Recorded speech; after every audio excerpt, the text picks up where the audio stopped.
오늘 소개드리고 싶은 페이퍼는 Advancing and Benchmarking Personalized Tool Invocation for LLMs라고 하는 페이퍼입니다. USDC와 화웨이 연구소에서 작년에 낸 연구고요. 툴콜링의 퍼스널라이제이션을 고려해야 한다, 개인화를 고려해야 한다는 의의를 주장한 시도 중 하나입니다. 최근에 아이클레어 2026년에 제출했다가 리젝된 것으로 보이고요. 마지막에 리젝 사유도 한번 공유 드리면 좋을 것 같습니다.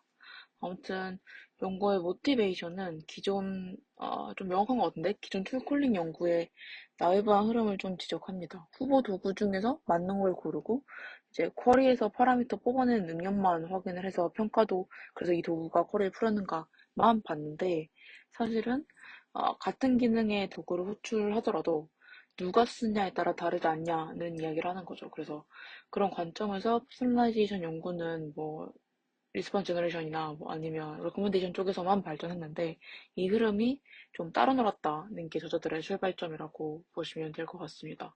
물론 이제 쿼리의 사용자 의도 자체가 모호하고 디테일이 생략된 경우가 많은데 이런 건 뭐 유저 프로파일에서 프리필할 수 있다고 보고 있기도 하고요. 논문은 어쨌든 두 가지 정의를 시도했는데 하나는 툴 프레퍼런스입니다.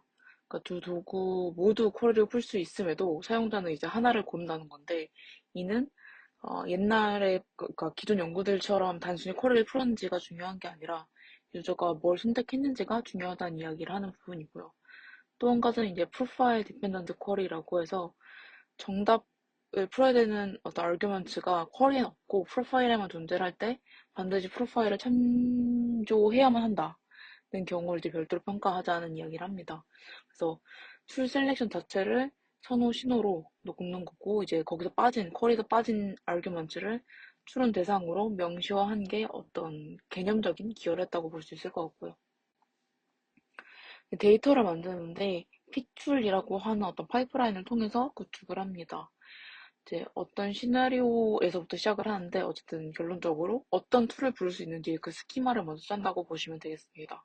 이 시나리오를 보고 그 시나리오에서의 기능을 점점 분리해 가면서 API를 만들어내는데 근데 그 만들어낼 때 어떤 그러니까 기능이 같지만 성격이 다른 도구를 인위적으로 만들어내는 상황을 이제 구현해냅니다. 그래서 이거를 통해서 어떤 툴을 프리퍼 할 수 있는지를 만들어낸다고 보시면 될 것 같고, 그다음에 유저 프로파일 만들어서 이제 롤플레이 시켜서 어떤 행동 이력을 했었는지도 생성을 해줍니다.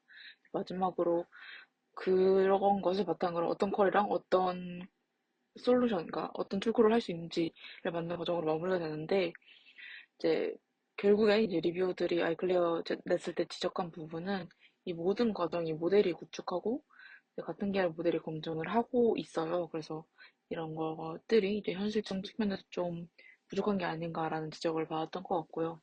어쨌든 이 과정을 통해서 만든 게 이제 PT 벤치라고 합니다. 5개 시나리오를 가지고 이제 만들었다고 알려져 있고 구체적인 것은 논문을 조금 더 확인해 보시면 좋을 것 같긴 한데 아무쪼록 학습할 때 사용한 것과 학습하지 않을 때 사용한 것을 분리해가지고 일반화, 제너럴라이제이션 성능을 평가해보고자 했습니다.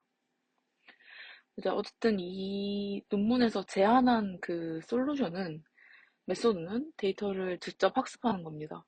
이제 학습을 퀸 2.5, 7빌리언, 7빌리언의 모델을 활용을 하는데 로라로 파인 튜닝을 해요. 그러니까 쇼바이도 파인 튜닝을 하고 표를 보시면 알겠지만 이제 맨 밑에가 이제 저자들이 주장한 모델인데 그 스코어 기준으로 두 번째 컬럼을 보시면 됩니다. 툴 P라고 되어 있는데 이게 이제 결국엔 툴의 선호 정확도를 평가한 거라고 봐주시면 될 것 같아요. 그래서 GPT-4 터보가 한 0.5점 정도 된다고 이제 보고를 했는데 이제 그거보다는 그 자기네들이 제안한 모델이 한 74점 정도로 돼서 훨씬 앞선다라고 이야기를 하고요. 오버롤 스코어를 봐도 GPT-4 터보 당시 아마 제일 좋은 모델이었을 것 같은데 그것보다 훨씬 좋았다라고 이야기를 합니다. 그러니까 아주 작은 모델을 4바이 파인 튜닝 했을 뿐인데도 굉장히 큰 폭으로 성능이 개선된다라고 이야기를 하고요. 뭐 오류 분석 같은 것도 했는데 도구를 고르는 것보다는 당연히 그 안에 어떤 인자를 채울까 어떤 파라미터를 채울까가 훨씬 어려운 문제라고 이제 한번 확인을 하고 넘어가고요. 모델 스케일링 관련해가지고는 지금 왼쪽 표 보시면 될 것 같은데, 왼쪽 그림 보여주시면 될 것 같은데, 3빌리언 모델부터 이제 성능 향상이 일어나는 걸로 봐서 어떤 일정 수준 이상의 캐파시티, 모델의 캐파시티가 필요하다라고 이야기를 하고, 이제 오른쪽 보시면은 만약에 이제 개인화된 어떤 파인 튜닝을 한 뒤에 일반 성능이 떨어지진 않는가를 확인했을 때 그러진 않았다라는 부분을 확인을 했습니다. 이 페이퍼에서 결론적으로 기여한 바는 아마 그 툴콜 자체를 어떻게 포뮬레이션 할 것인가에 대한 부분, 그 데피니션 부분이랑 그 데이터셋 구축하는 파이프라인, 그리고 그 데이터셋 자체인 것 같아요. 다만 이제 공격을 많이 받았던 부분이라고 한다면 좀 벤치마크가 처음이라고 주장을 하는데 뭐 시간이 조금 흘러서 그럴 수도 있긴 하지만 처음이라고 주장이 좀 어렵게도 다양한 비슷한 제안을 한 연구들이 좀 있었는데 그거에 대한 비교가 좀 빠졌다고 볼 수 있을 것 같고요. 말씀드렸던 것처럼 데이터셋 구축 사이드에서 현실성이 좀 떨어진다는 부분, 그리고 실험 설정에 대해서도 이제 질문을 했던 리뷰어가 있었던 것으로 기억하고 있습니다. 개인적으로는 어쨌든 이 데이터셋에서는 유저 프로파일이 사전에 다 굉장히 상세하게 정의된 것을 가정하고 있더라고요. 난이도 측면에서 사실은 그 프로파일에서 제대로 익스트랙만 하면 되는 거 아닌가? 되는 우려가 있었습니다. 네, 공유드리고 싶은 내용은 여기까지입니다.